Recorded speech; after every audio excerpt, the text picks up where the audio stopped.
Good morning people, आप देखना शुरू कर चुके हैं यूनिक लर्निंग। आज हम लोग wages and salary versus salary and wages के बारे में जानेंगे कि दोनों में डिफरेंस क्या होता है। उससे पहले थोड़ा सा माहौल की ज़रूरत है, तो देखेंगे मेरे साथ बोर्ड पर।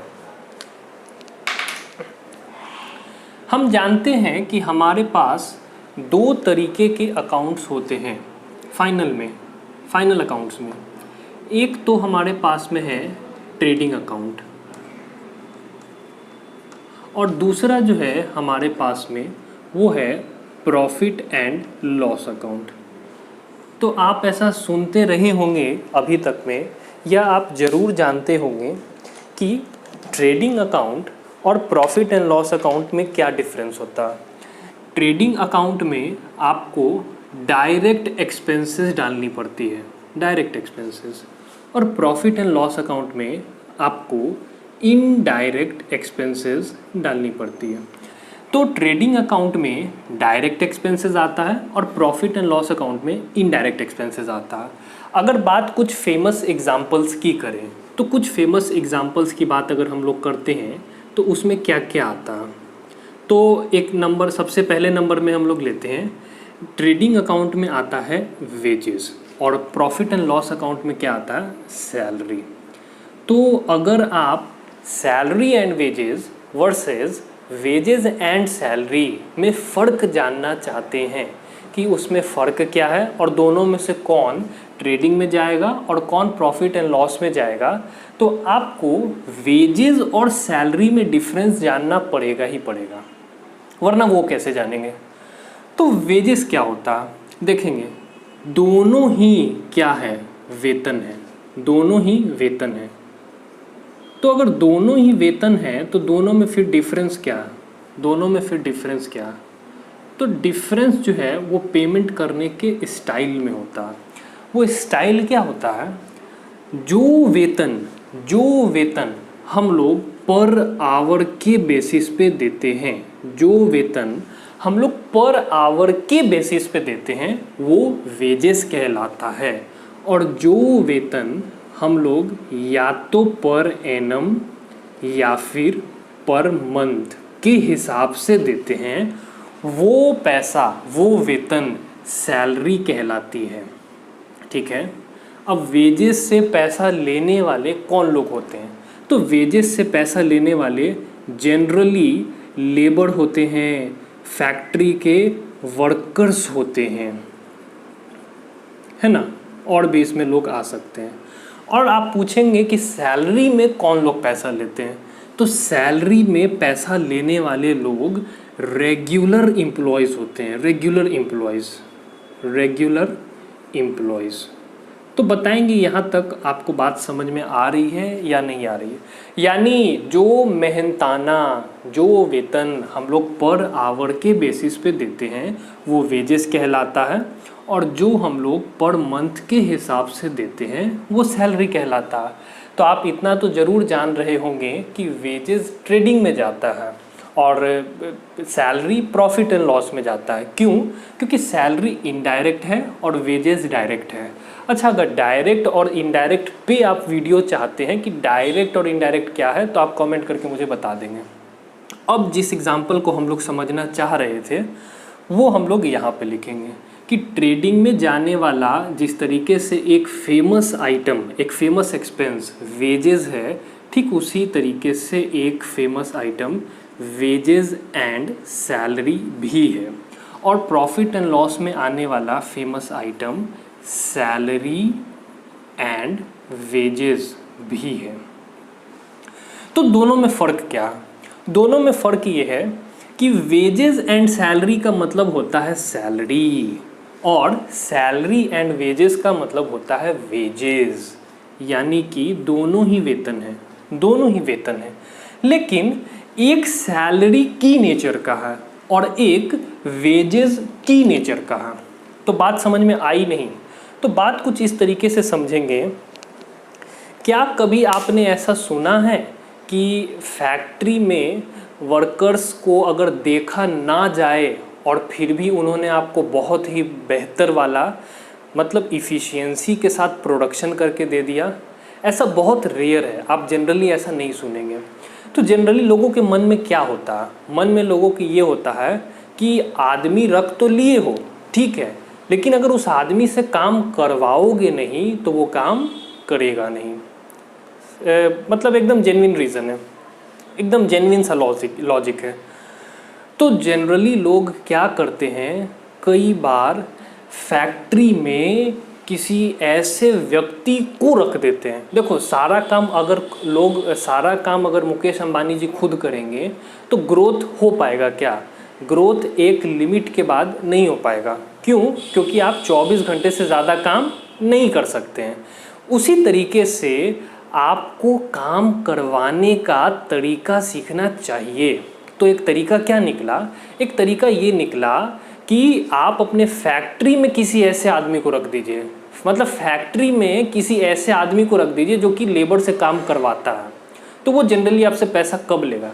वो तो जनरली आपसे पैसा महीने के बेसिस पे लेगा कि भाई 12,000 रुपये का एक आदमी रख दिए हैं और वो आदमी जो है मेरे 500 लेबर से या मेरे 80 लेबर से या मेरे 100 लेबर से काम करवा लेता। यानी कि फैक्ट्री में रहने वाला सुपरवाइज़र, फैक्ट्री में रहने वाला सुपरवाइज़र। तो क्या आप उसको जो पैसा दे रहे हैं, सबसे पहले तो यहाँ पे एग्जाम्पल को लिख लेते हैं। एग्जाम्पल क्या है कि सुपरवाइज़र इन कहाँ? In factory. तो सुपरवाइज़र को देने वाला पैसा क्या है? वेजेस है क्या? आप उसको पर आवर पे रखते हैं क्या? नहीं, पर आवर पे आप उसको नहीं रखते हैं, आप उसको पर एनम पे या फिर पर मंथ पे रखते हैं। तो आप अगर उसको सैलरी दे रहे हैं तो फिर आप उसको वेजेस कैसे कह सकते हैं? आपको बोलना तो क्या पड़ेगा? सैलरी ही बोलना पड़ेगा, क्योंकि आप दे तो रहे हैं क्या? सैलरी ही। तो फिर ये वेजेस एंड सैलरी क्या है देखेंगे। डायरेक्ट एक्सपेंसेस क्या होता? डायरेक्ट एक्सपेंसेस वो एक्सपेंसेस होता है जो कि आपके रॉ मटेरियल को या तो वहाँ तक पहुँचा दे जहाँ से उसको बस बेचना ही बाकी है और कुछ बाकी नहीं है, मतलब सेलेबल कंडीशन में पहुंचा दे। सेलेबल कंडीशन में यानी बिकने वाले हालात बना दे उस रॉ मटेरियल के।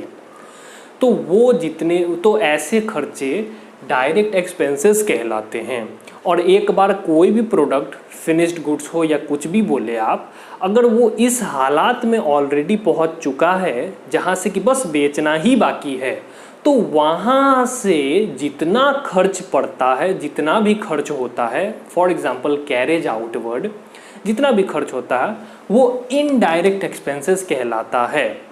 लेकिन उससे पहले का जितना भी खर्च, अगर दूसरे देश से मंगाएं तो इंपोर्ट करने का भी खर्च, इंपोर्ट करने के बाद में फैक्ट्री तक या गोडाउन तक लाने का भी खर्च, अगर दूसरे स्टेट से मंगाए हैं तो दूसरे स्टेट से मेरे गोडाउन तक लाने का खर्च, फिर उसमें प्रोसेसिंग करने का खर्च, अगर मशीन लगा रखें तो मशीन में भी तो पेट्रोल और ग्रीस वगैरह डालेंगे ना।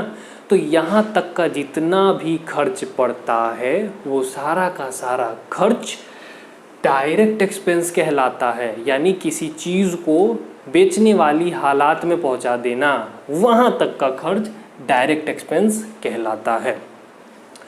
तो अगर फैक्ट्री में रहने वाले किसी सुपरवाइज़र को सैलरी दे रहे हैं, दोबारा सुनेंगे, फैक्ट्री में किसी सुपरवाइज़र को सैलरी दे रहे हैं, तो क्या उस सैलरी को प्रॉफिट एंड लॉस अकाउंट में डाल देना चाहिए या फिर ट्रेडिंग अकाउंट में डालना चाहिए?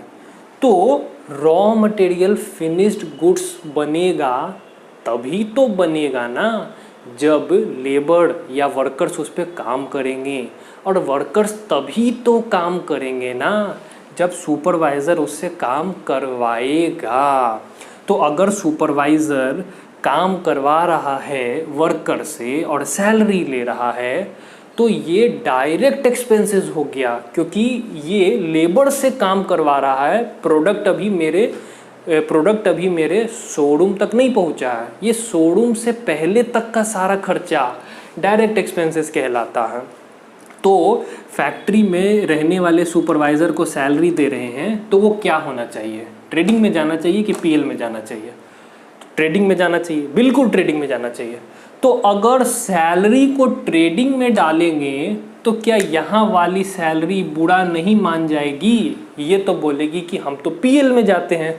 तो ऐसा करो, एक ऑप्शन और है, बोलो सैलरी ही आगे में एक वर्ड लगा दो वेजेस का, वेजेस एंड सैलरी। ओ जैसे इस तरीके, जैसे यहाँ वाला वेजेस ट्रेडिंग में जाता है तो इस सैलरी के पहले एक शब्द लगा दो वेजेस, तो कहेंगे वेजेस एंड सैलरी। मतलब है तो सैलरी की नेचर का, लेकिन क्योंकि डायरेक्ट एक्सपेंस है और ट्रेडिंग में डालना है तो वेजेस एंड सैलरी बोलो। क्योंकि सिर्फ सैलरी के नाम से कुछ चीज़ यहाँ और सिर्फ सैलरी के नाम से कुछ चीज़ यहाँ, तो फंडामेंटली गलत हो जाएगा।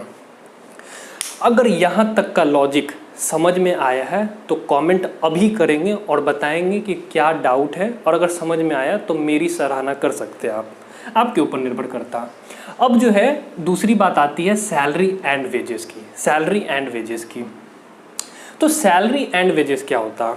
सैलरी एंड वेजेस का मतलब होता है कि वो वेतन जो कि वेजेस की नेचर का है, वेजेस की नेचर का है। एग्जाम्पल से बात समझेंगे। आपने वो तिल वाला प्रोडक्ट खाया होगा जिसको कहते हैं तिलकुट। आप देखते होंगे कि वो सिर्फ और सिर्फ ठंड में बिकता। क्या आपने कभी गर्मी छुट्टियों में तिलकुट खाया है? मिलता ही नहीं है, खाएंगे क्या? मकर संक्रांति पे तिलकुट बहुत बिकता है।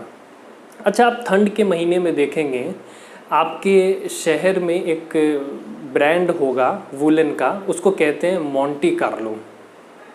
तो ये मोंटी कार्लो टाइप का जो ब्रांड है उसमें आप कभी भी जाएंगे तो गर्मी में जाएंगे तो वहाँ कुछ आदमी होते हैं, लेकिन जब आप ठंड के वक्त जाएंगे तो आप देखेंगे कि वहाँ पे अगर रेगुलरली 10 एम्प्लॉयज़ काम कर रहे थे तो ठंड के वक्त 20 एम्प्लॉयज़ वहाँ पे काम करते हुए दिखेंगे, क्योंकि सेल बहुत ज़्यादा होती है और बहुत ज़्यादा सेल को करने के लिए ज़्यादा एम्प्लॉयज़ की आवश्यकता पड़ती है। तो जो मेरे एम्प्लॉयज़ जो कि एक्स्ट्रा में आए हैं और कुछ दिनों के लिए आए हैं, चाहे वो तिलकुट के लिए हो चाहे वो मोंटी कार्लो के लिए हो। अगर कुछ एम्प्लॉयज़ तो रेगुलर है, सालों भर काम करते हैं। कुछ एम्प्लॉय जो कि सिर्फ कुछ दिनों के लिए, 10 दिन के लिए, 15 दिन के लिए या 1 महीने के लिए आए हैं, तो वो लोग क्या पर एनम के हिसाब से रह रहे हैं? नहीं। क्या वो लोग पर मंथ के हिसाब से रह रहे हैं या वेतन लेंगे? नहीं। क्या वो लोग रेगुलर एम्प्लॉयज़ हैं? नहीं नहीं नहीं। तो वो लोग वेजेस लेते हैं, यानी कि पर आवर के हिसाब से। तो पर आवर के हिसाब से ले रहे हैं। क्या ले रहे हैं? सैलरी ले रहे हैं कि वेजेस ले रहे हैं? वेजेस ले रहे हैं।